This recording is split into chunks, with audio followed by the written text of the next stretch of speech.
নমস্কার, স্বাগত জানাই আপনাদের। নাগপুরে দুর্দান্ত ইনিংস খেলার পর মন খারাপ ভারতের ফিনিশার রিঙ্কু সিংয়ের। 20 বলে 44 রান, শেষ ওভারে 21 রান, সবকিছু ঠিকঠাক। তবুও ম্যাচ শেষে হাসি নেই রিঙ্কুর মুখে। কেন এমন আফসোস?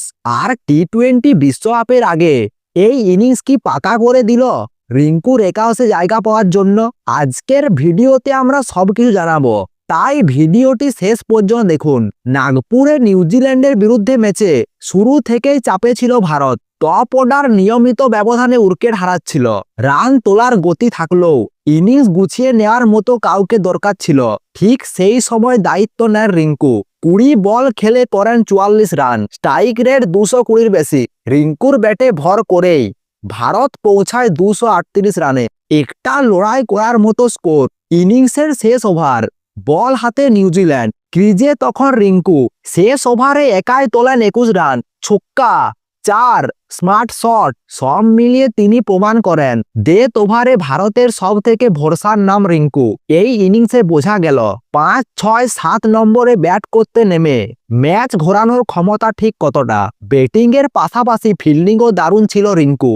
বাউন্ডারিতে ঝাঁপিয়ে একাধিক 4 বাঁচান, একবার লাফিয়ে নিশ্চিত ছক্কা আটকালেন। কিন্তু সব কিছুর মাঝে একটা ভুল, একটা ক্যাচ ফেলেন তিনি। ম্যাচ শেষে রিঙ্কু সিং বলেন, শিশিরের জন্য কোনো সমস্যা হয়নি, আলোর জন্য কোনো সমস্যা হচ্ছিল না, তবু ক্যাচটা ধরতে পারলাম না, খুব খারাপ লাগছে, আফসোস হচ্ছে। রিঙ্কুর মতো ফিল্ডারের হাত থেকে ক্যাচ পড়া খুবই বিরল। ভারতীয় দলের অন্যতম সেরা ফিল্ডার তিনি, সেই কারণে হয়তো এই ভুলটা তাকে আরো বেশি কষ্ট দিচ্ছে। দক্ষিণ আফ্রিকা সিরিজে দলে সুযোগ পাননি রিঙ্কু।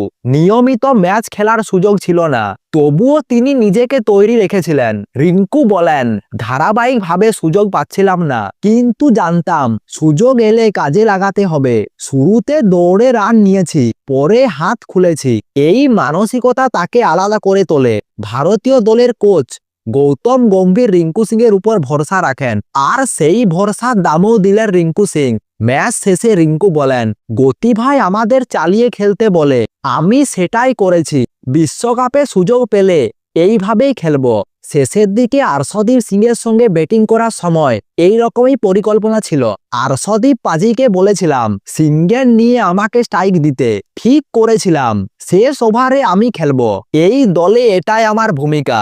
এই ম্যাচেই পরিষ্কার টি-20 বিশ্বকাপে ভারতীয় দলে রিঙ্কু সিং কতটা জরুরি। ফিনিশিং, চাপ সামলানো, বড় শট, ফিল্ডিং, সব মিলিয়ে রিঙ্কু এখন সম্পূর্ণ প্যাকেজ। নাগপুরের এই ইনিংস হয়তো তার জায়গা পাকা করে দিল।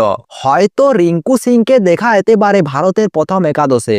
একটা ক্যাচ ফেলার আফসোস, কিন্তু ব্যাট হাতে আত্মবিশ্বাসে ভরপুর রিঙ্কু সিং। বিশ্বকাপে যদি সুযোগ পান, তাহলে ভারত যে একজন নির্ভরযোগ্য ম্যাচ উইনার পেতে চলেছে তা আর বলার অপেক্ষা রাখে না। তাহলে ভিডিওটি ভালো লাগলে ভিডিওটি লাইক দিয়ে চ্যানেলটি সাবস্ক্রাইব করে দিন।